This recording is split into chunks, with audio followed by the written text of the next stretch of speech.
Une vie, une œuvre. Villiers de l'Isle-Adam, une émission de Gilles Plazy et Jean-Claude Loiseau. Le démon littéraire qui inspira Villiers de l'Isle-Adam, à ce point fut-il conscient. Par éclair, peut-être ne voulant effrayer avec un déploiement de ces suprêmes conséquences qui il marque tout de suite. Mais je sais bien, avec mon sens de témoin d'un destin extraordinaire, que personne jamais ne présenta, approché, ou ici raconté le caractère de l'authentique écrivain, à part, ne sachant que soi, ou même l'ignorant, afin d'en tirer pour sa propre stupeur superbement le secret, comme ce camarade. Ça a été, je crois, une des amitiés littéraires les plus émouvantes qui ait jamais existé. Alan Reit. Au moment où Mallarmé a fait la connaissance de Villiers, vraisemblablement en 63, il en a été ébloui.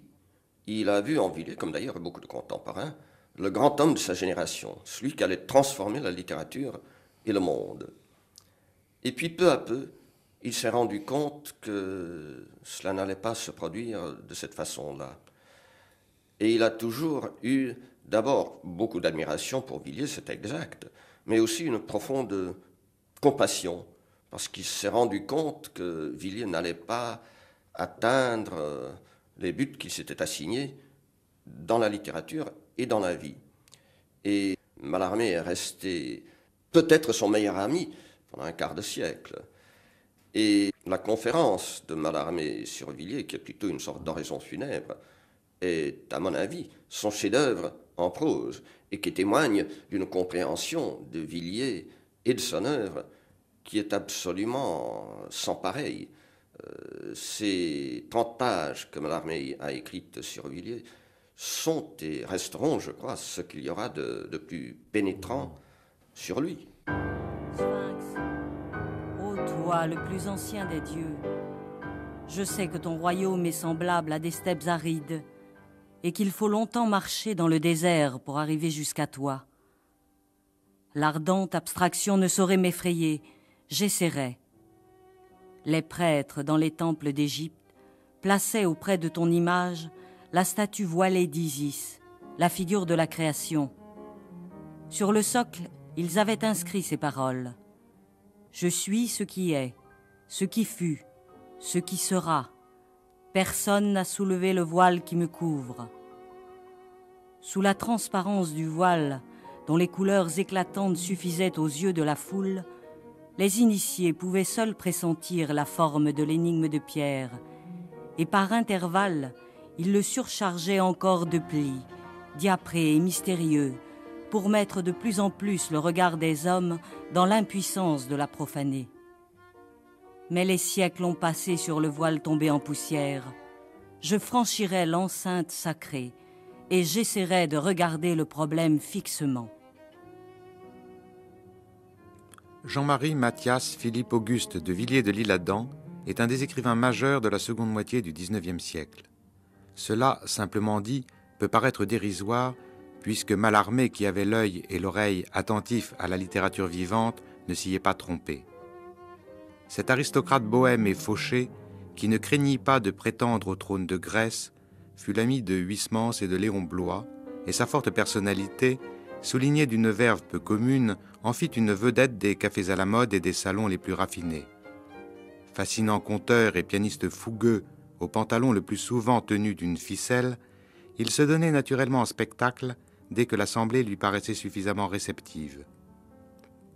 Mal à l'aise dans un siècle qu'il voyait s'embourgeoiser et qui lui paraissait singulièrement manquer d'idéal, Villiers de l'Isle-Adam est l'auteur d'une œuvre de grande ampleur, à la prose hautaine et corsée, qui s'inscrit naturellement entre romantisme et symbolisme, dont les thèmes sont proches de Baudelaire et qui ne manquent pas d'accent wagnérien. Il y a bien encore du Hugo dans son théâtre, mais il y a du Baudelaire dans Les Contes cruels et déjà du Valéry dans le personnage de Tribula Bonomet. Quant à son chef-d'œuvre Axel, c'est une pièce superbe qui domine de haut le théâtre du XIXe siècle. L'intensité du drame, la force des caractères, la hauteur de l'enjeu, la richesse de l'écriture en font un des plus beaux textes de notre littérature. Alan Reit, professeur à Oxford, s'est depuis longtemps consacré à Villiers de l'Isle-Adam. C'est grâce à lui que nous disposons désormais dans la collection de la Pléiade d'une remarquable édition des œuvres complètes, à laquelle ont aussi collaboré Pierre-Georges Castex et Jean-Marie Belfroy. C'est aussi à Alan Reit que nous devons une biographie de Villiers, dont l'édition française est publiée aux éditions José Corti. Villiers lui-même est en grande partie responsable de ce mythe ou de cette légende, parce qu'il n'a pas voulu vivre la vie de tout le monde. Et il a vécu à un point qu'on a peine à croire, dans un monde totalement imaginaire, créé par lui-même de toutes pièces, à partir de certaines idées, à partir par exemple de ses ancêtres, de son devoir envers ce grand nom qu'il portait.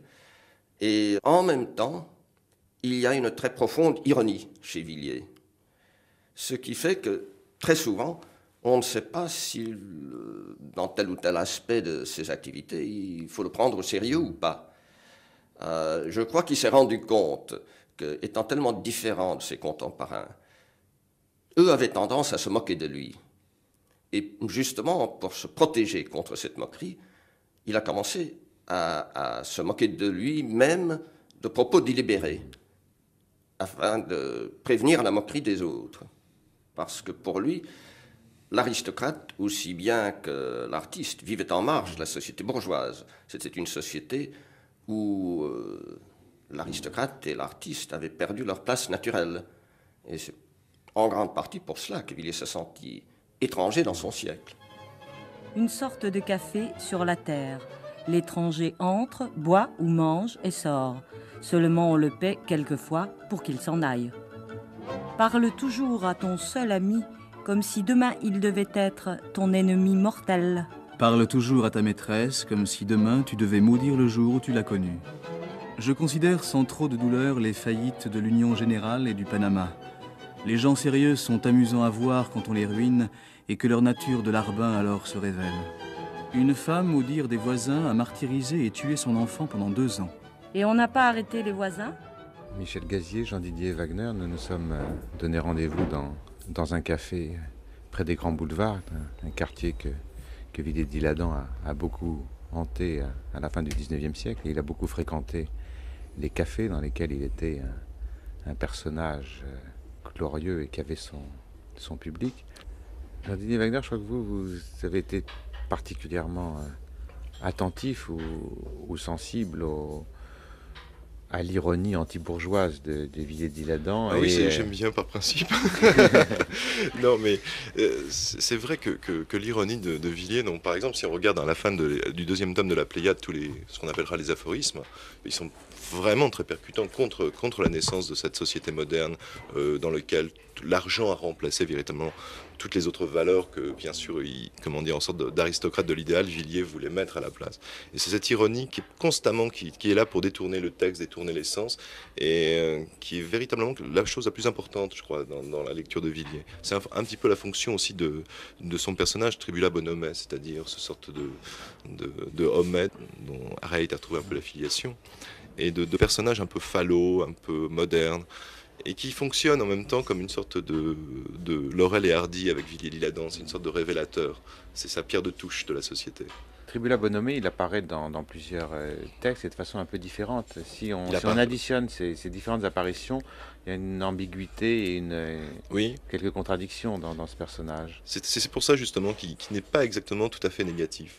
Parce qu'il fonctionne avec Villiers de L'Isle-Adam comme une sorte de duo. De temps en temps, je pense que c'est une arme. Bon, c'est une arme évidente pour mettre en valeur le manque d'aspiration d'une société bourgeoise. Et en même temps, c'est une sorte d'Achille Talon. Vous savez, comme ce personnage Achille Talon qui est toujours plongé dans les pensées de Pascal et qu'on ramène toujours immédiatement à des soucis familiaux totalement. Mais ça fonctionne un petit peu comme ça pour moi. Tribula Bonomet, c'est une sorte d'arme à double tranchant. À la fois, ça montre ce que Tribula ne peut pas atteindre, et en même temps ce que Villiers aussi ne peut pas atteindre. En ce sens, le travail de l'ironie chez Villiers, c'est ce travail justement pour montrer que la pellicule du réel n'est jamais uniforme. C'est-à-dire qu'elle est traversée constamment par d'autres manières de retourner cette réalité et d'en faire voir la face obscure ou l'ombre. Non, Tribula Bonomet n'est pas un imbécile. Il est beaucoup trop maléfique pour être simplement bête. Et c'est un symbole justement de tout ce que Villiers détestait dans l'esprit bourgeois, dans l'esprit scientiste, dans l'esprit matérialiste. Mais Tribulin Bonhomé est quand même un homme intelligent à sa façon. C'est d'ailleurs cela qui le rend tellement dangereux, tellement effrayant. Je crois que c'est Verlaine qui a dit que, à côté de Joseph Prudhomme et de M. Homais de Flaubert, Tribulin Bonhomé rassemble à un caïman comparé à des lézards de jardin. Et je crois que c'est très juste. Et je crois aussi que Romy de Gourmont a donné une définition extrêmement juste du Villiers dans cette phrase qui est restée célèbre, où il a vu en lui le portier de l'idéal et l'exorciste du réel. Les deux choses vont évidemment ensemble, parce que sans exorciser le réel, Villiers n'avait aucun espoir d'accéder à l'idéal. Du reste, il y a un côté, c'est une absurdité de le dire sous cette forme-là, mais cinématographique. Oui, oui. Ce regard, c'est le regard du voyeur dans le trou de la serrure. C'est ça. Ouais. Absolument, et on y voit. Qu'est-ce que c'était Mallarmé qui parlait du trou de la serrure, de la vision de l'infini par le Absolument, trou de la c'est serrure. ça, oui. Ouais. C'est la citation de Mallarmé. L'idéal. Je l'ai cherché longtemps. Sombre et soucieux, j'ai connu la honte de vivre. Oui, la souffrance a distrait longtemps mon orgueil solitaire. J'ai profondément douté de l'invisible. Alors, je me souviens, j'habitais les plages du Nord comme un exilé. L'inquiétude du ciel me travaillait. Je ne pouvais découvrir, je le sentais bien, hélas, un idéal digne de moi que dans les royaumes de la mort. Ce fut une folie si terrible que je me levais au milieu de la nuit lorsque j'entendais les tempêtes. J'allais en mer, me perdre dans les lames et, hagard, je m'incarnais dans l'océan. L'infini, les clameurs du vent, les rochers perdus devenaient le prolongement de moi-même. Mon désespoir se drapait orgueilleusement sous ses vêtements en désordre. Cette vie, au fond, c'était la mienne. Ces grands cris étaient l'expression équivalente des paroles qui dormaient en moi. La voix humaine, n'étant pas en rapport avec ce qu'elle voudrait parfois exprimer, je me servais, pour me plaindre, de ces poumons sublimes. Tout cela criait pour moi. Il y a eu également un côté dandy chez Villiers. Villiers a beaucoup admiré Baudelaire. À certains égards, Baudelaire a été une grande inspiration pour lui. Et une des choses qui l'ont rapproché de Villiers, c'est justement ce culte d'un certain dandysme qui s'est manifesté chez Villiers parfois d'une façon légèrement ridicule. Chaque fois qu'il devait aller dans le monde ou qu'il se sentait en cérémonie, il se faisait friser les cheveux. Et on a une photo de lui par Nadar avec ses cheveux frisés comme un bonnet d'Astrakhan. Et quand il avait été invité à un grand bal au ministère des Affaires étrangères, un de ses amis est allé le trouver pour le conduire au bal.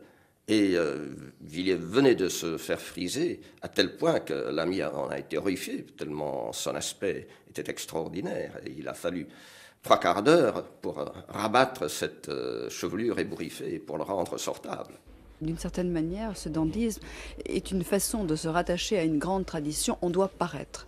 Alors, on n'a pas toujours les moyens de paraître, mais c'est un petit peu ce qui se passait. Je crois que tous ces gens ont un peu hérité de ce qui se passait en Espagne au XVIIe siècle, sur l'attitude des Hidalgo. On doit paraître, on n'a rien, mais on doit donner le change, on doit se présenter, on doit se montrer, et on doit avoir une attitude morale qui colle complètement à une apparence physique. Alors, on n'a pas toujours les moyens d'avoir l'apparence physique, mais on vit dans un trou à rats, mais on apparaît, on a on présente toutes les composantes de l'aristocratie. Mais l'aristocratie n'existe plus, ou du moins cette petite aristocratie n'a plus pignon sur rue. Mais elle doit garder la forme, l'apparence.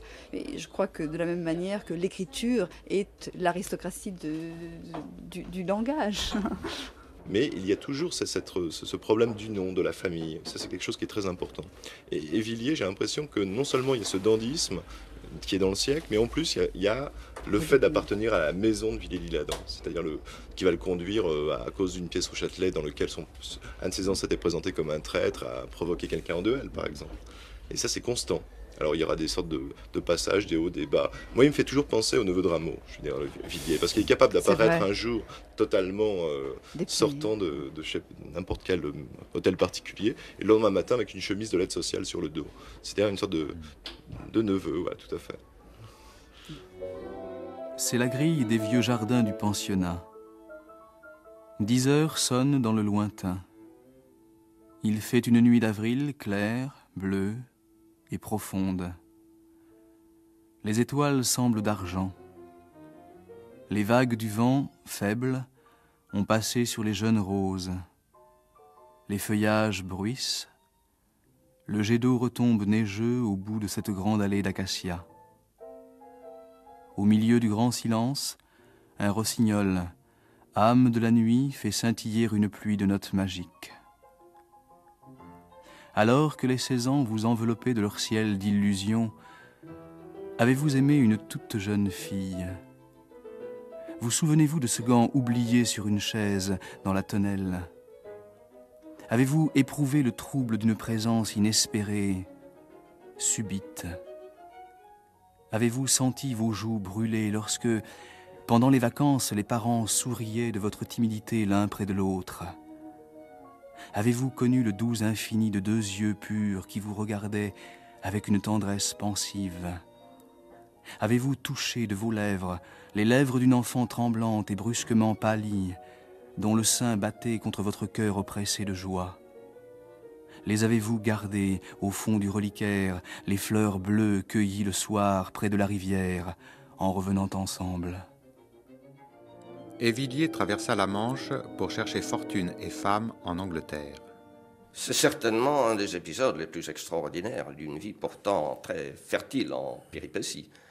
On ne sait pas exactement comment cela a commencé. Il est entré en contact avec un personnage plutôt suspect qui s'appelait le comte de la Houssaye, qui avait eu une carrière très bizarre et dont on sait très peu de choses. On dit qu'il a essayé de détrousser la malle des Indes. Et puis il est entré dans les affaires entre Londres et Paris. Et il a promis de mettre Villiers en contact avec une héritière riche, à millions, qui désirait épouser un grand seigneur français. Et Villiers a signé un contrat avec ce monsieur absolument inimaginable, où il disait que s'il épousait la personne que devait lui présenter le comte de la Houssaye, il allait donner au comte de la Houssaye, je ne me rappelle plus combien de centaines de milliers de francs. Puis il s'est rendu compte que si l'héritière se trouvait moins riche qu'il ne pensait, il serait ruiné. De sorte qu'il y a une sorte de codicille à ce contrat, où il est dit il faut que la fortune de la jeune personne soit d'au moins 3 millions. Sinon, ce contrat ne sera pas valable. Puis il est allé en Angleterre, on ne sait pas trop ce qui s'est passé, on sait le nom de la jeune personne, on sait quelque chose sur la carrière qu'elle a eue par la suite. Au début, apparemment, ils sont tombés follement amoureux l'un de l'autre, et puis subitement, la jeune personne a disparu. Elle a pris peur. Villiers a fini par l'effrayer parce que quand il était excité d'une volubilité torrentielle, et je crois qu'elle a fini par se rendre compte que ce qu'elle faisait était quand même extrêmement risqué. Elle a disparu. Et le comte de la Houssaye était furieux, et il abandonnait Villiers à Londres. Il l'avait muni d'un dentier, d'une montre à répétition et d'un manteau de fourrure. Et quand il est parti, il a repris possession de la montre et du manteau de fourrure, mais il a bien été obligé de laisser à Villiers le dentier. Et Villiers a dû se rapatrier, on ne sait comment. Et c'est une mésaventure qui l'a marqué pour la vie, parce que, pour extraordinaire que cela puisse sembler, Villiers y a cru de tout son cœur. Il a cru qu'il trouvait enfin non seulement le grand amour, mais une immense fortune. Et on a l'impression que pour lui, tout est toujours sérieux, même s'il a de l'ironie, s'il cultive l'ironie, et qu'il est toujours engagé complètement à fond dans ce qu'il vit. C'est très juste. Quoi que ce soit. C'est très juste.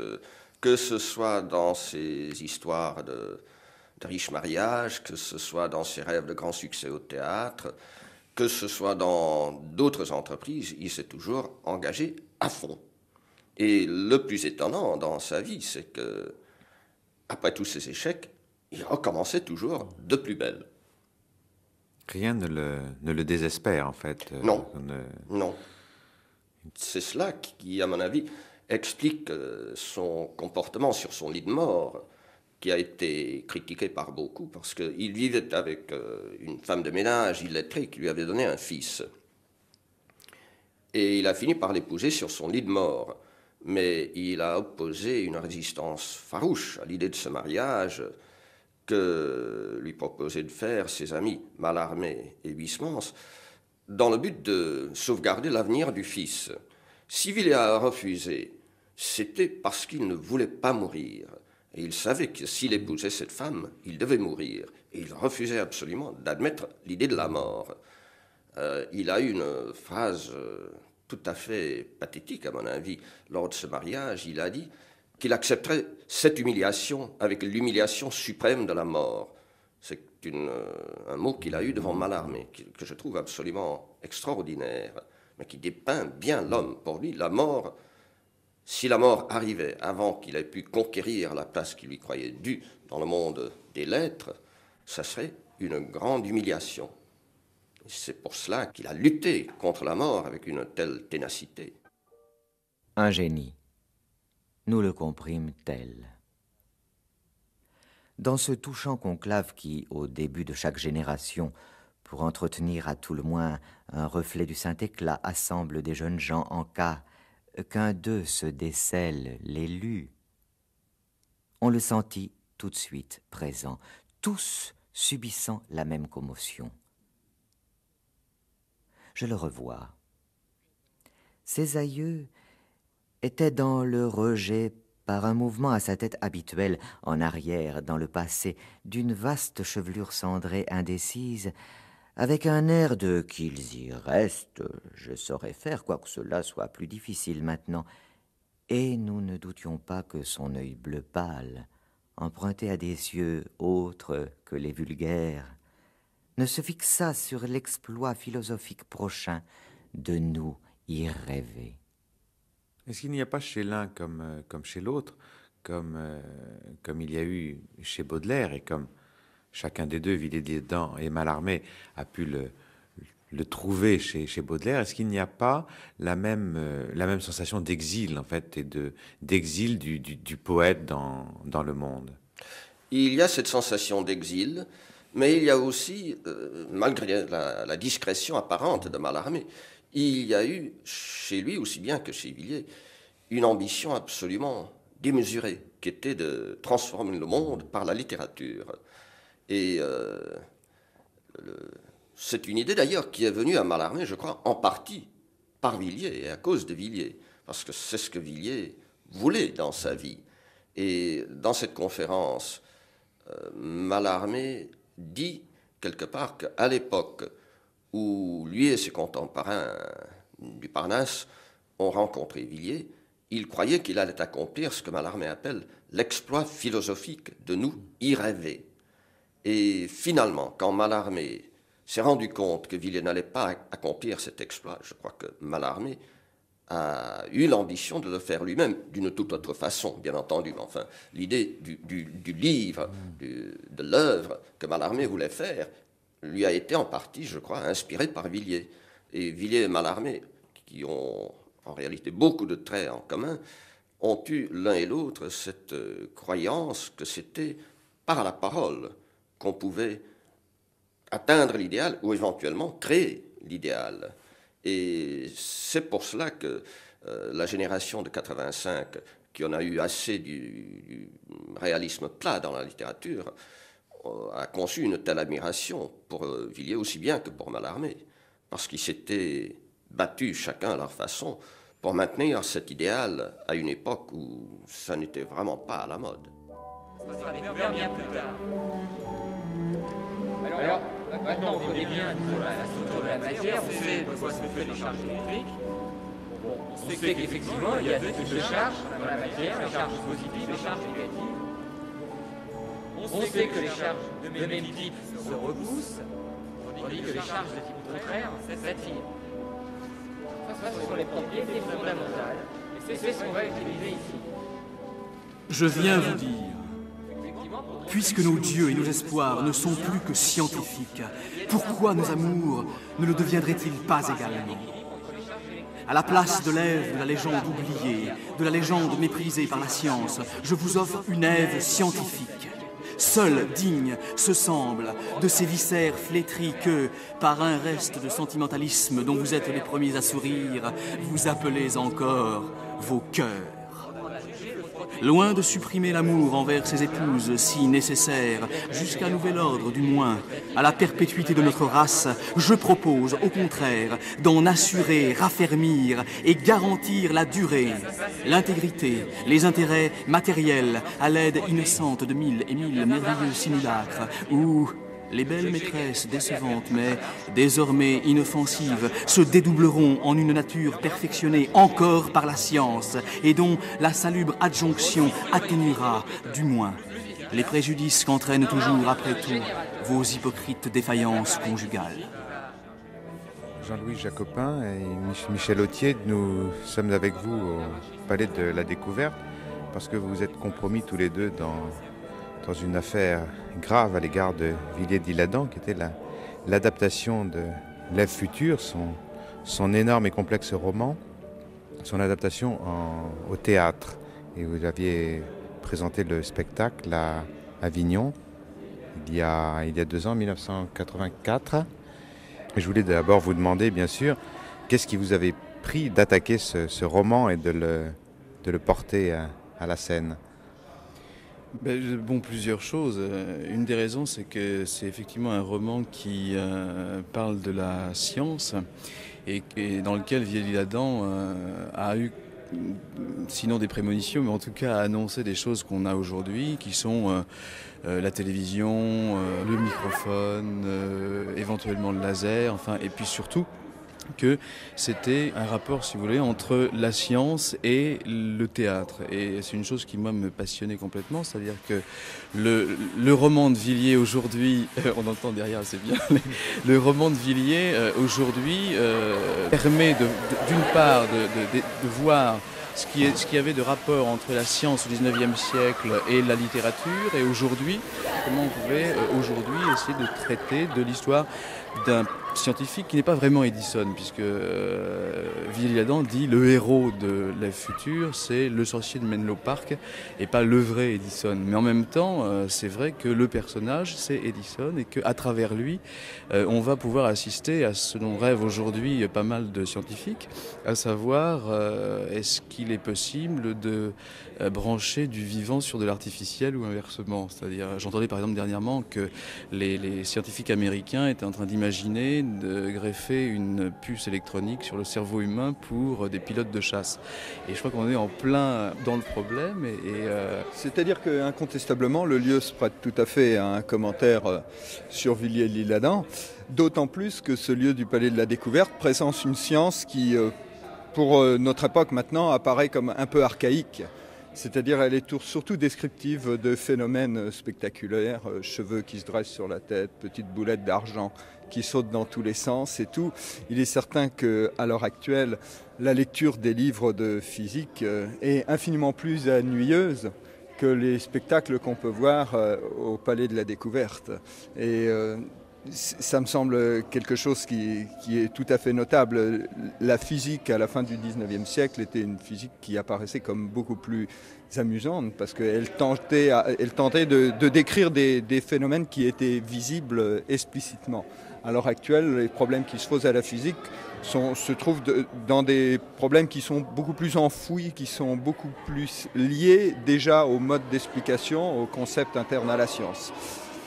D'une certaine façon, quand même, il y a une chose à dire sur Villiers. Il est certain qu'on ne peut pas oublier que c'est un décadentiste, c'est un esthète avant tout. Il n'était pas possible qu'il se rende complètement à la gloire de la science. Ceci dit, il a quand même essayé d'affiner considérablement son propos. Par rapport à quelqu'un comme Jules Verne, la science qu'il présente est beaucoup plus précise, elle est d'une certaine façon beaucoup plus actualisée. Et même si ça n'est pas visible parce qu'il n'y a pas des sous-marins, il n'y a pas toutes les machines de guerre qu'offre la science et qu'on trouve chez Jules Verne et qui ont toujours cet aspect spectaculaire, elle a peut-être un aspect d'anticipation beaucoup plus grand.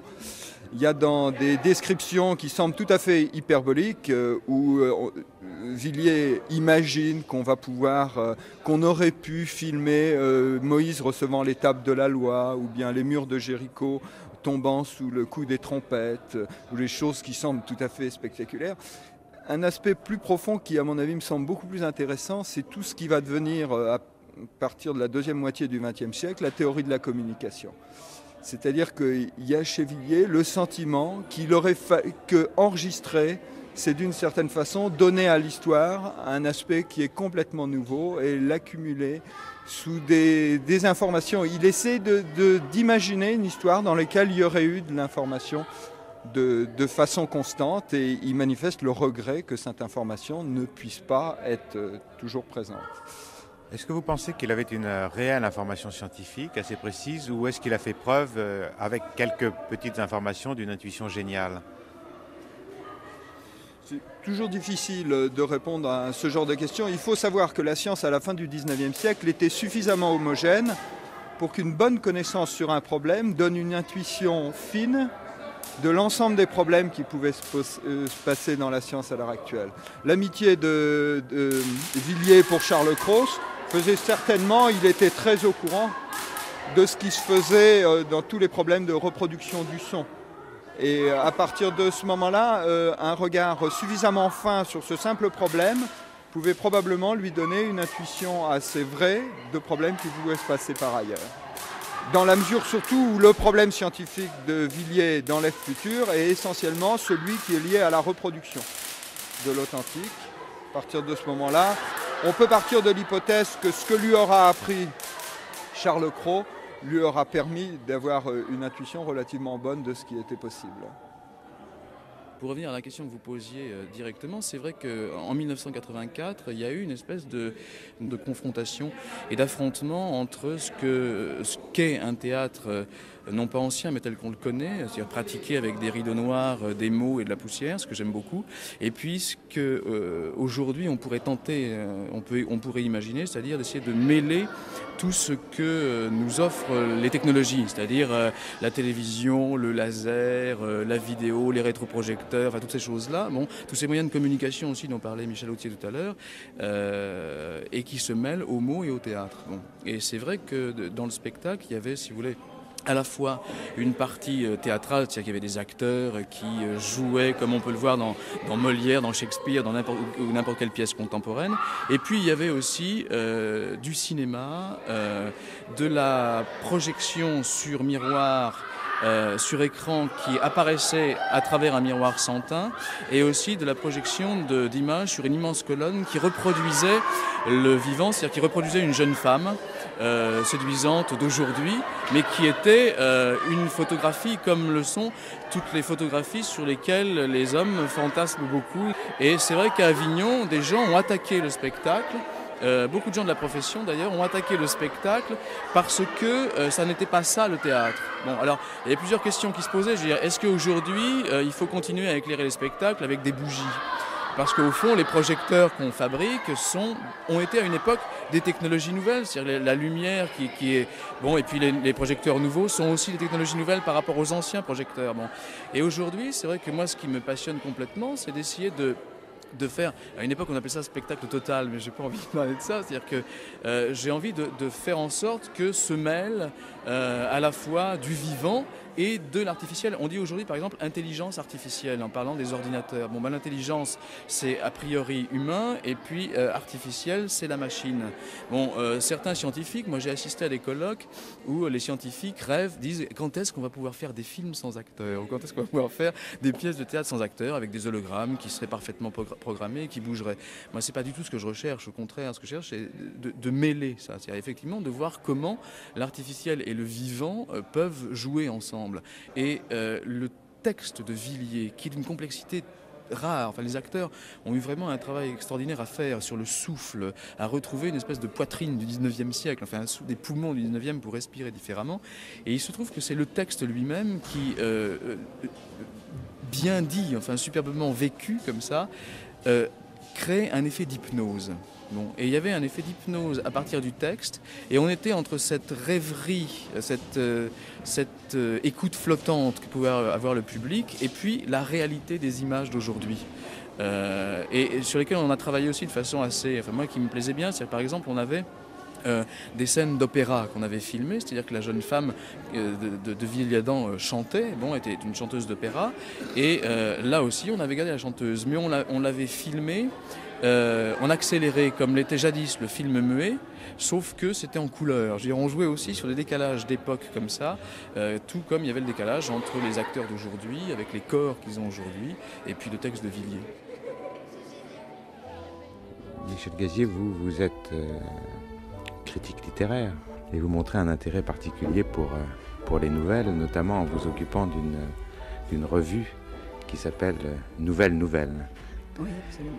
Est-ce que ce goût des nouvelles, cet intérêt pour les récits brefs, vous entraîne ou est lié à un intérêt pour les contes de Villiers de l'Isle-Adam? Oui, tout à fait. D'abord parce que je trouve intéressant la terminologie des contes cruels, nouveaux contes cruels. Actuellement, on se bat beaucoup sur le principe de la nouvelle, sur le récit court, que par ailleurs peu de gens lisent. Et on fait une distinction très, très catégorique entre conte et nouvelle. Je suis hispaniste de formation en espagnol. Une nouvelle, ça s'appelle un cuento, un conte. Et je suis contente de trouver dans ce qui me semble être, par ailleurs, l'archétype du récit court. Et je trouve que Villiers de l'Isle-Adam a réussi à la perfection ce récit court. Il n'y a pas que Maupassant. Dans son siècle, il y a aussi Villiers. Je suis ravie de voir que lui a tenu à les appeler contes. Ce que je trouve très intéressant dans les contes de Villiers, c'est que ça n'est plus... qu'il fait une sorte de synthèse entre, une écriture fantastique et, par ailleurs, une écriture extrêmement recherchée, très travaillée, une écriture qu'on a dite de dandy, mais qui est une écriture qui cherche la perfection. Ce n'est pas pour rien que Villiers est ami de Mallarmé et que Mallarmé salue en Villiers un des grands prosateurs de son siècle, un de ses grands contemporains. Et je pense que cette synthèse entre le fantastique qu'il a pris chez Edgar Poe, qu'il a pris, ou du moins dont il s'est inspiré, et puis ce qu'il a apporté, lui, de strictement venant de sa propre culture française et de son propre goût pour une recherche littéraire, pour une forme parfaite, cela, conjugué à un sens de la satire, donne une saveur et une couleur très particulière aux contes de Villiers. Et on va retrouver des contes cruels au sens où ils sont d'un humour désespéré, noir, méchant, et puis des contes fantastiques, comme je crois en France, personne n'avait jamais écrit avant lui. Je crois, moi je vois un petit peu Villiers comme une sorte de mésopotamien, au sens étymologique du mot, entre deux fleuves. C'est-à-dire, d'un côté, il y a le grand fleuve du romantisme, et de l'autre côté, il y a le fleuve de fin de siècle. Et l'œuvre de Villiers, c'est une sorte de louvoiement entre les deux permanent. C'est une sorte de mésopotamien. Il avait traité, je crois, Hegel de Nabuchodonosor de la philosophie. Je crois que c'est un petit peu aussi ça.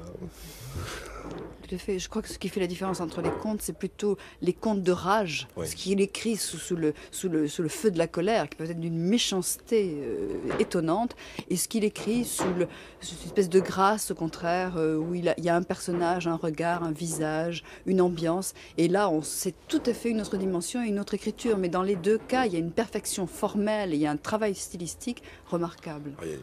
C'est au niveau de la phrase, c'est construit au niveau de l'adjectif, la position, et tout tombe à sa place. Ça forme une sorte d'armure de mots, l'impression des armures du XVIe siècle, vous savez, avec des dépassements, des choses ouvragées de tous les côtés. C'est vraiment très très bien.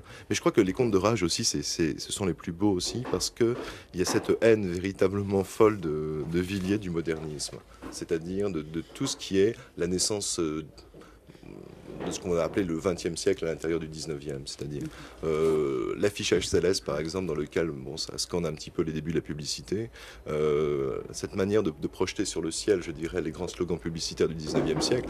J'ai l'impression que chez Villiers, on situe véritablement cette naissance de la modernité et aussi de la technologie. C'est cette fascination de la technologie qu'on retrouve chez Jules Verne. Alors, dès que Villiers s'en empare, ça donne des contes absolument corrosifs, très ironiques. Et c'est des attaques systématiques contre le bourgeois, contre la bonne morale. C'est un mélange de fascination et d'ironie. Je crois qu'il y a les deux, oui, parce qu'il y a quand même un goût, c'était l'ami quand même de Charles Cros.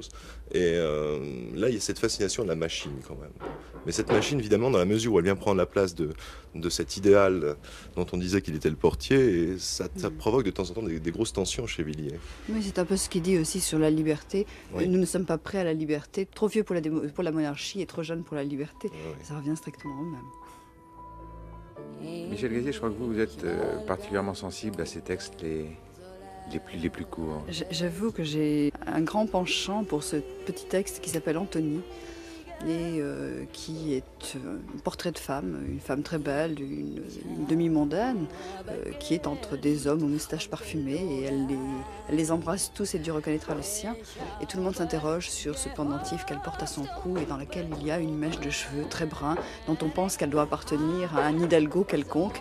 Et elle avoue en toute sérénité, comme elle les embrasse, comme elle passe de l'un à l'autre, que c'est à une mèche de ses propres cheveux la seule personne qu'elle a trouvé digne d'aimer vraiment.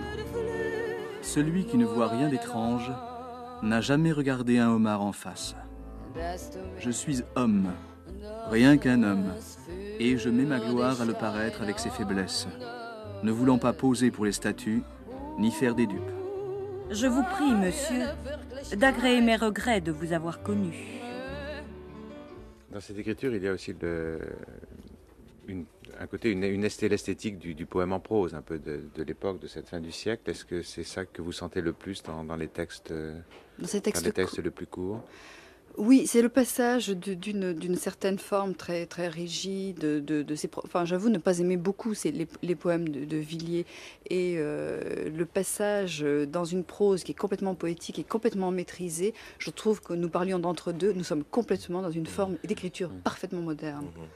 Oui, c'est intéressant parce qu'il a commencé par écrire des poèmes dans la suite du romantisme, enfin des poèmes en vers régulier. Donc ça, c'était le début littéraire normal. Oui. Mais lui a complètement arrêté et n'a pas écrit non plus de poèmes en prose que tout le monde écrivait à l'époque. Et il est parti comme ça dans ses nouvelles quand même très poétiques, très particulières. Mais l'histoire est toujours très mince finalement et c'est la manière de la raconter. Mais c'est ça l'art d'écrire. Rêver, c'est d'abord oublier la toute-puissance des esprits inférieurs 1000 fois plus abjects que la sottise. C'est cesser d'entendre les irrémédiables cris des spoliés éternels. C'est oublier les humiliations que chacun subit et que tous infligent et que vous appelez la vie sociale. C'est oublier ces soi-disant devoirs qui révoltent la conscience et ne sont autres que l'amour des intérêts bas et immédiats, au nom desquels il est permis de demeurer distrait devant la misère des déshérités. C'est contempler au fond de ses pensées un monde occulte dont les réalités extérieures sont à peine le reflet. C'est renforcer l'invincible espoir dans la mort déjà prochaine, monsieur. C'est se ressaisir dans l'impérissable. C'est se sentir solitaire, mais éternel. C'est aimer l'idéal beauté, librement, comme courent les fleuves à la mer. Et le reste des passe-temps ou des devoirs ne vaut plus un soleil pour moi. Dans ces temps maudits, je suis forcé de vivre. Au fond, rêver, c'est mourir. Mais c'est mourir au moins en silence et avec un peu de ciel dans les yeux. Toujours, il apportait une fête et le savait. La munificence dont il payait le refuge. Aussitôt dépouiller l'intempérie du dehors, ainsi qu'un rude par-dessus, l'allégresse de reparaître, lui, très correct et presque élégant, nonobstant des difficultés, et de se mirer en la certitude que dans le logis, comment plusieurs, sans préoccupation de date, du jour, fût-ce de l'an, on l'attendait. Il faut l'avoir, oui, 6 heures durant quelquefois. L'œuvre de Villiers-Conteur est extrêmement riche et extrêmement diverse, de sorte qu'on trouve des contes qui peuvent rappeler les contes de Poe, de Maupassant ou de Théophile Gautier, par exemple, mais on trouve également des contes qui sont sans rapport avec ces autres auteurs. Parce que Villiers était un conteur né, il avait l'habitude de conter, il a conté toute sa vie. Et c'était d'ailleurs un des secrets du charme de sa conversation, ce qu'il racontait tout le temps des histoires qu'il improvisait sur le champ devant des auditeurs de hasard dans les cafés de Paris. Et il avait un très grand art d'attirer, de capter l'attention du lecteur et puis de le surprendre par une fin tout à fait inattendue, mais aussi dans tous ses contes, et c'est peut-être ça qui le distingue aussi bien de Peu que de Maupassant, il a toujours eu pour but de faire penser. C'était la devise de la revue qu'il a dirigée dans sa jeunesse, et un conte de Villiers est toujours troublant, déroutant, inquiétant, et le lecteur est forcé de réfléchir. À la fin du conte, Villiers a le don, je crois, de changer les sentiments et les idées de ses lecteurs, enfin, en tout cas de ceux qui se sentent en accord avec lui. C'est pour cela que c'est, je crois, un des plus grands conteurs du XIXe siècle. Tous les objets étaient à la place où la comtesse les avait laissés la veille. La mort, subite, avait foudroyé. La nuit dernière, sa bien-aimée s'était évanouie en des joies si profondes, s'était perdue en de si exquises étreintes, que son cœur, brisé de délices, avait défailli. Ses lèvres s'étaient brusquement mouillées d'une pourpre mortelle. À peine avait-elle eu le temps de donner à son époux un baiser d'adieu, en souriant, sans une parole. Puis ses longs cils, comme des voiles de deuil, s'étaient abaissés sur la belle nuit de ses yeux. La journée sans nom était passée. La croisée, sous les vastes draperies de cachemire mauve brochées d'or, était ouverte.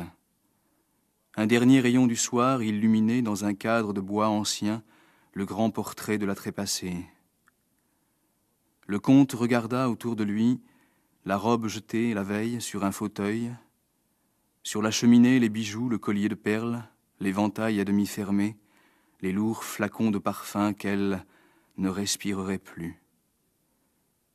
Sur le lit d'ébène aux colonnes tordues, resté défait, auprès de l'oreiller où la place de la tête adorée et divine était visible encore au milieu des dentelles, il aperçut le mouchoir rougi de gouttes de sang où sa jeune âme avait battu de l'aile un instant. Le piano ouvert, supportant une mélodie inachevée à jamais, les fleurs indiennes cueillies par elle dans la serre et qui se mouraient dans de vieux vases de Saxe, et, au pied du lit, sur une fourrure noire, les petites mules de velours oriental sur lesquelles une devise rieuse de Véra brillait, brodée en perles. Qui verra, verra, l'aimera. Les pieds nus de la bien-aimée y jouaient hier matin, baisés à chaque pas par le duvet des cygnes. Et là, dans l'ombre, la pendule dont il avait brisé le ressort pour qu'elle ne sonnât plus d'autres heures. C'est un style très haut en couleur, très artiste à certains égards, qui s'écarte délibérément de la langue de tous les jours. Et il est incontestable qu'il y a des tics d'époque qui peuvent quelquefois être déplaisants. On est parfois trop conscient de l'effort que Villiers a consacré à son écriture. Mais à côté de cela, c'est toujours un style qui se lie avec un certain plaisir d'étonnement, parce que ça n'est jamais banal. Et même pour ses contes qu'il écrivait pour la presse de l'époque, pour gagner de l'argent, alors qu'il aurait préféré se consacrer à Axel, il ne les a pas bâclés. Au contraire, il mettait les éditeurs et les directeurs de journaux en fureur parce qu'il ne livrait jamais sa copie en temps voulu. Parce que justement, il voulait toujours polir sa phrase, même pour des œuvres qui semblent simplement des pochades. Il avait une telle vénération pour la parole et l'écriture qu'il ne consentait pas à s'abaisser à la littérature industrielle, même quand il écrivait pour la grande presse bourgeoise. On parlait tout à l'heure de Maupassant, mais on a vraiment l'impression qu'il a pris des leçons d'écriture à la fois chez Flaubert, bien sûr, mais aussi chez Villiers. Parce que le phénomène, par exemple, du fantastique chez Maupassant et le fantastique chez Villiers fonctionne un petit peu selon la même géométrie. Ça paraîtra aujourd'hui un petit peu, peut-être, comment dire, pas passé de mode, mais on sera peut-être moins sensible au fantastique, par exemple, de Vera, etc. Des sortes de symétrie entre le monde réel et le monde irrationnel. Mais véritablement, on a l'impression qu'ici, dans la continuation de Poe, Villiers-l'Isle-Adam est une sorte de cheville très importante au niveau du conte fantastique, au niveau de la composition du texte, sa structure, sa rythmique, sur quoi ça repose. Et chez Maupassant, on retrouve un petit peu ceci aussi. Il est bien entendu qu'il est difficile de ne pas évoquer Poe à propos des contes, surtout à cette puisqu'il a dit qu'il allait écrire des contes à la manière de Poe. À la manière de Poe, il avait dit, comme oui, ça, tout à fait. Mais je crois qu'il y a une sorte de goût du rare aussi chez Poe et qu'on retrouve chez Villiers. Oui, et puis je crois que la médiation de la traduction, et je crois que tous ces gens lisaient ça, bon, peut-être pas Mallarmé qui était professeur d'anglais, mais en tout cas, je pense que Villiers a dû lire Poe dans la traduction de Baudelaire, et la médiation poétique, qui est bien sûr très très importante, a dû être pour Villiers une des clés de sa propre écriture. Je pense qu'un poète plus un fantastique, lui, il est les deux à la fois. Puis là, il a connu Baudelaire, il a été... bien sûr. Proche et admiratif de Baudelaire. Est-ce qu'il vous semble qu'on sente Baudelaire derrière Villiers-l'Isle-Adam? Est-ce qu'il y a encore du Baudelaire à travers lui? Est-ce qu'on le voit entre Baudelaire et Mallarmé? Parce qu'il a connu les deux, il est entre les deux. Il est plus proche de Baudelaire que de Mallarmé. Oui, tout à fait. Beaucoup plus proche. C'est-à-dire qu'on reconnaît peut-être une sorte de Baudelaire de Fusée, par exemple, ou de Triste Belgique. C'est-à-dire il y a quelque chose qui existe, je dirais de manière latente et importante chez Baudelaire, c'était justement cette tendance à regarder la modernité et aussi une certaine tendance à l'ironie. Mais chez Villiers-l'Isle-Adam, l'ironie est multipliée par 10. Et je crois que c'est vraiment une dimension très très importante. En même temps, piégé dans son idéal, il devient très ironique. Puis aussi dans son destin personnel, ce personnage comme ça qui a du mal à se situer, qui flotte dans une société dans laquelle il se sent très mal à l'aise, le rend plus proche de Baudelaire que de Mallarmé qui, bon, est prof lycée de Tournon, installé, peut-être malheureux, mais quand même. Il a été parmi les premiers défenseurs de Wagner en France. Il a connu personnellement le compositeur qu'il est allé voir à deux reprises en Suisse. Il est vrai que Wagner, de son côté, ne l'appréciait pas beaucoup, il le trouvait un peu farfelu. Mais Villiers a eu une admiration passionnée pour Wagner. Et il n'a cessé de proclamer sa gloire devant des contemporains en France qui étaient, à l'époque, extrêmement hostiles à Wagner, à ses musiques et à ses drames musicaux. Et au moment où il y a eu en France, dans les milieux littéraires, un grand engouement pour Wagner, aux alentours de 1885, à ce moment-là, tout le monde s'est tourné vers Villiers, parce qu'on savait qu'il était un des rares à avoir défendu Wagner dès presque les premiers temps de sa pénétration en France, et qu'il avait connu personnellement le compositeur, de sorte que, à ce moment-là, aux yeux de certains, il jouissait d'un prestige supplémentaire. C'était un bras humain posé sur un coussin de soie violâtre. Le sang paraissait figé autour de la section humérale. À peine si quelques taches pourpres sur un chiffon de batiste placé tout auprès attestaient une récente opération. C'était le bras et la main gauche d'une jeune femme. Autour du poignet délicat s'enroulait une vipère d'or émaillé. À l'annulaire de la pâle main étincelait une bague de saphir. Les doigts idéales retenaient un gant couleur perle, mis plusieurs fois sans doute. Les chairs étaient d'un ton demeuré si vivant, le derme si pur et si satiné que l'aspect en était aussi cruel que fantastique. Quel mal inconnu pouvait avoir nécessité cette amputation désespérée, alors surtout que la plus saine vitalité semblait courir encore en ce doux et gracieux spécimen d'un corps juvénile.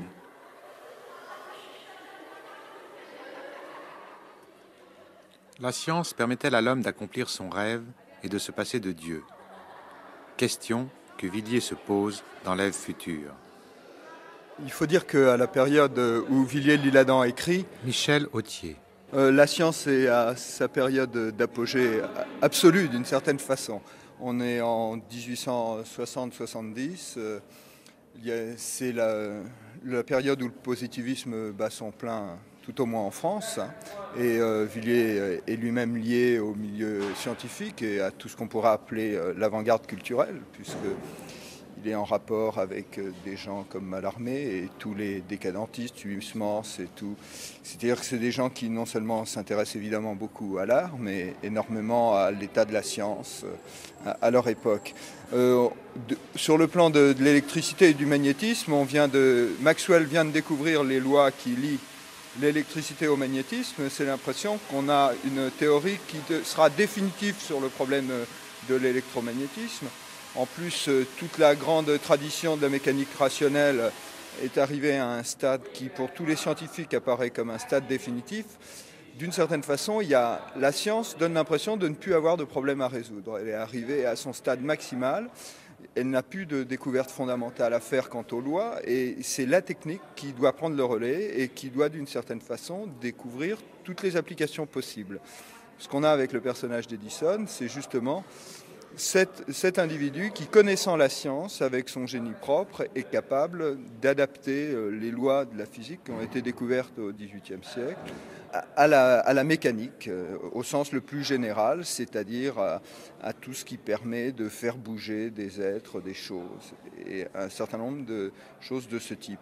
Alors on a un Edison qui, alliant d'une certaine façon une bonne connaissance des mobiles, des leviers, on a des descriptions dans le texte très précises de ça, et puis d'un autre côté de l'électricité et de toutes les formes de reproduction que vont permettre l'électricité, reproduction de la voix, des images, de la vision, de toutes ces choses-là, qui va tenter de recréer le vivant. Alors on a une lutte tout au long du roman entre la possibilité de la technique de créer quelque chose qui va rentrer en concurrence directe, étant donné l'intrigue du roman, avec les produits de la nature.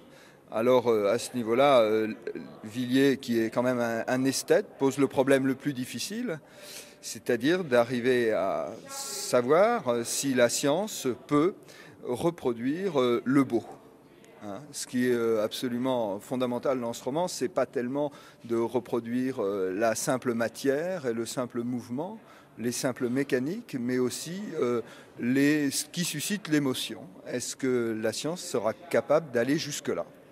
Et c'est à ce pari qu'on assiste tout au long du roman, et je crois qu'on a particulièrement centré l'adaptation de la pièce sur ce problème-là, le problème de la lutte entre, d'une part, une construction totalement artificielle et d'autre part, ce qu'on accorde généralement aux productions de la nature, c'est-à-dire la capacité qu'elles ont de vous donner des émotions.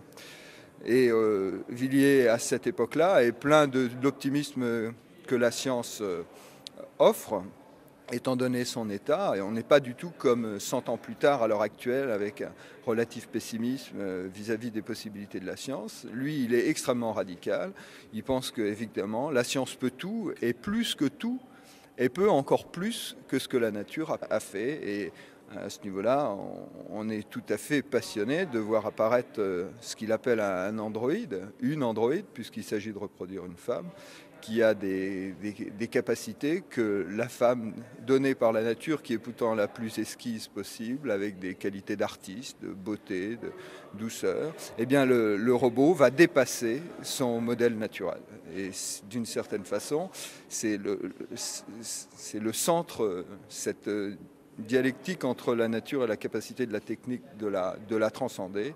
C'est le noyau profond du roman de Villiers. Ses ailes de géant lui auront donné une singulière démarche.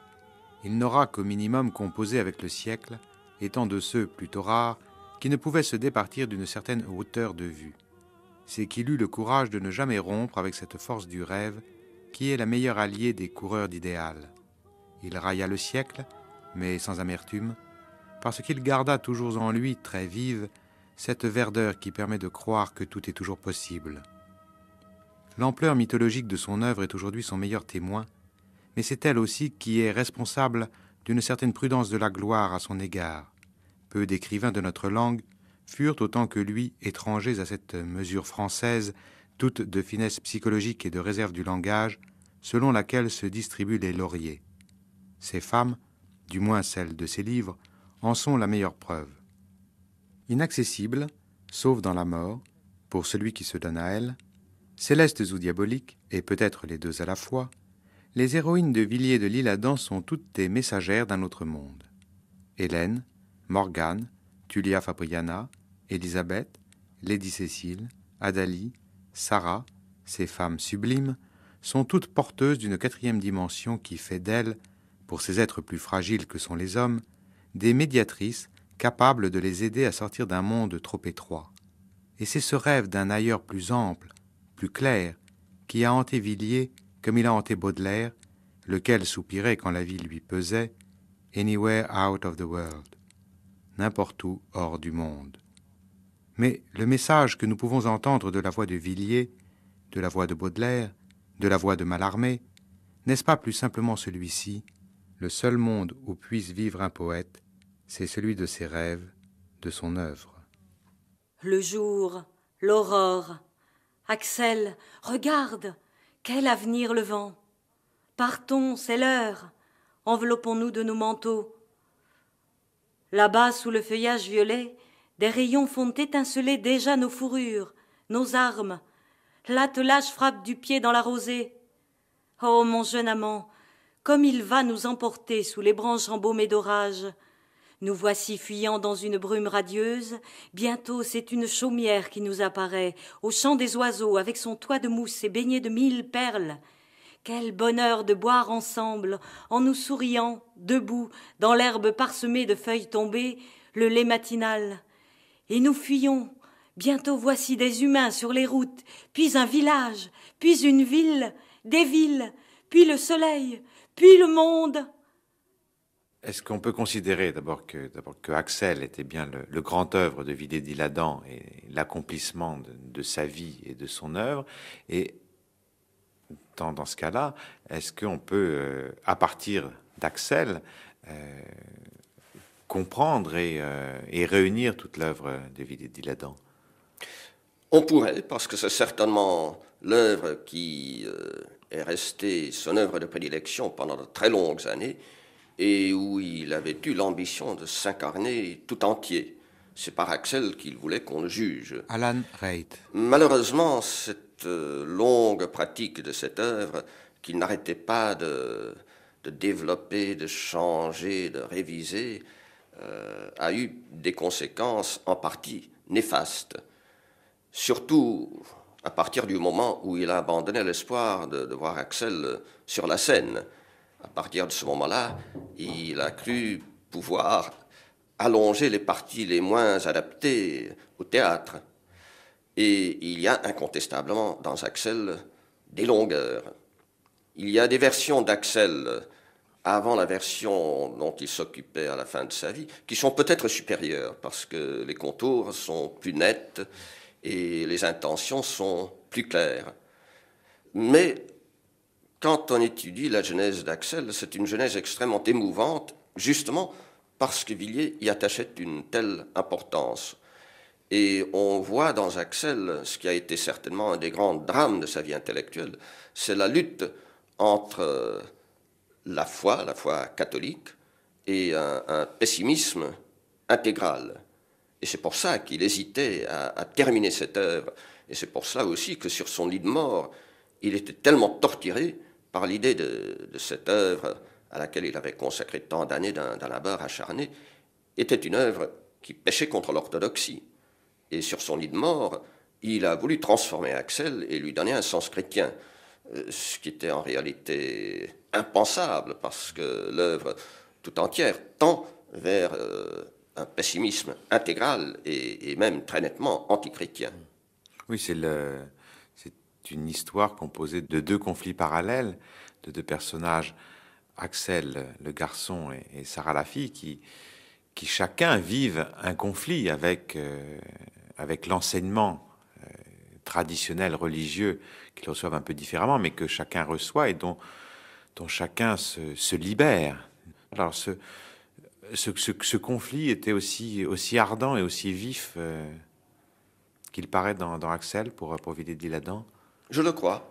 Je crois que une des clés de la pensée de Villiers, c'est justement ces rapports très ambigus qu'il a entre entretenu sa vie durant avec la religion, parce que la foi faisait partie de la tradition ancestrale et familiale. Mais dans sa jeunesse, il n'avait pas cette foi.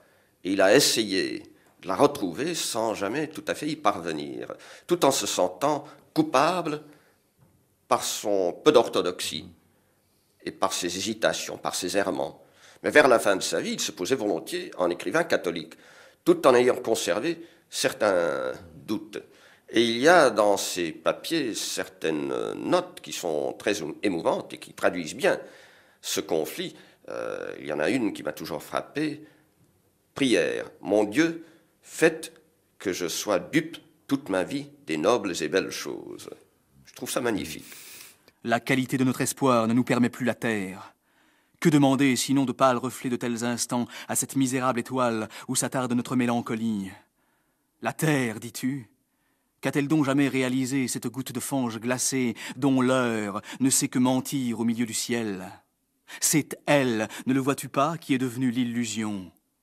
Reconnais-le, Sarah, nous avons détruit dans nos étranges cœurs l'amour de la vie, et c'est bien en réalité que nous sommes devenus nos âmes. Accepter désormais de vivre ne serait plus qu'un sacrilège envers nous-mêmes. Vivre, les serviteurs feront cela pour nous.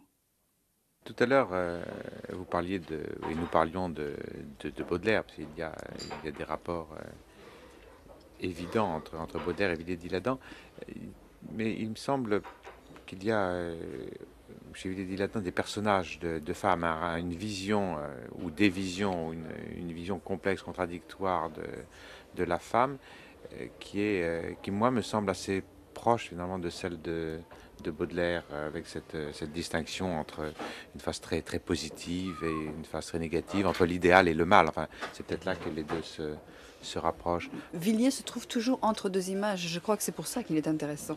C'est l'image de la femme idéale, etc. Et c'est aussi la mondaine qu'on va retrouver dans de nombreux de ses contes et qui elle-même est double. On ne sait pas ce qu'elle est. Elle est la mondaine, mais cette femme, par exemple, dont je parlais tout à l'heure, Anthony, avec son médaillon, qu'est-ce que c'est cette femme qui s'aime elle-même, qui est aussi une femme double, qui regarde les autres, qui se regarde elle-même. Même chose, ces femmes qui portent les fleurs des morts. Il y a une nouvelle que je trouve, moi, très belle. C'est sur les boulevards. Nous sommes donc tout près des grands boulevards. On vend le soir des petits bouquets de fleurs. Et ces bouquets de fleurs sont mortels. Ce sont les fleurs qui ont été prises sur les cimetières et recomposées par des mains de femmes. Ces petites fleuristes qui vont transformer les fleurs de mort en fleurs de vie et en fleurs d'amour. Et sont portées par... fleurs du mal. Les fleurs du mal, bien sûr. Et elles sont portées sur les corsages de ces femmes toutes blanches, toutes pâles, comme c'était à la mode, qui sont elles-mêmes des préfigurations de la mort. Et donc il y a un cercle bouclé, vie, mort, amour, mort, et on est complètement dans une sorte de maelstrom. Et c'est effectivement l'image complètement pervertie, perdue, attirante, repoussante de la femme. Et très baudelairienne. Oui. Mais aussi très fin de siècle. Et très fin de siècle. Très fin de siècle, parce que cette idée de la femme, on la retrouve, je dirais, de manière permanente chez plein d'autres auteurs. Chez Huysmans, on la retrouve. Tout à fait. Chez Maupassant, par exemple, cette histoire des bouquets de fleurs me fait penser aux tombales. Oui. C'est-à-dire ces femmes, ces demi-mondaines qui faisaient semblant d'être veuves au cimetière de Montmartre et qui en profitaient pour pas faire le trottoir, comme on pouvait dire, faire le cimetière. Oh madame, oh madame, oh madame, oh Garita. Villiers a toujours une vision, un rêve de la femme qui était presque sans rapport avec la femme réelle. C'est d'ailleurs pour cela qu'il a connu de telles déceptions de sa vie et que finalement il est devenu assez misogyne, et même très misogyne dans certaines de ses œuvres. Et il a toujours eu le sentiment, je crois, que dans l'amour, il pouvait y avoir une sorte de déchéance. C'est pour cela qu'il a rêvé cette femme impossible, qui ne représenterait pas pour les héros une déchéance, qui serait à certains égards supérieure. Morgane, Sarah, Hélène aussi, mais enfin il y a toujours également un élément un peu trouble dans cette admiration d'une femme forte, virile, d'une très grande puissance intellectuelle et politique, parce que justement un des thèmes qu'on retrouve le plus souvent dans l'œuvre de Villiers, c'est le thème du mage déchu, du mage qui perd son invulnérabilité et sa puissance parce qu'il tombe amoureux d'une femme, même d'une femme extraordinaire. Mais il ne faut pas oublier non plus qu'à la fin d'Axel, c'est Axel lui-même et non pas Sarah qui prend l'initiative du suicide. Il est obligé de convaincre Sarah que c'est bien ce qu'il faut faire. Sarah, à ce moment-là, hésite et semble moins forte qu'Axel. Dans Axel, on sent plus fortement que dans d'autres textes, et peut-être dans certains contes cruels qu'on peut sentir aussi cette préoccupation, une tentation ou un intérêt pour ce qu'on a pu appeler vaguement l'occultisme.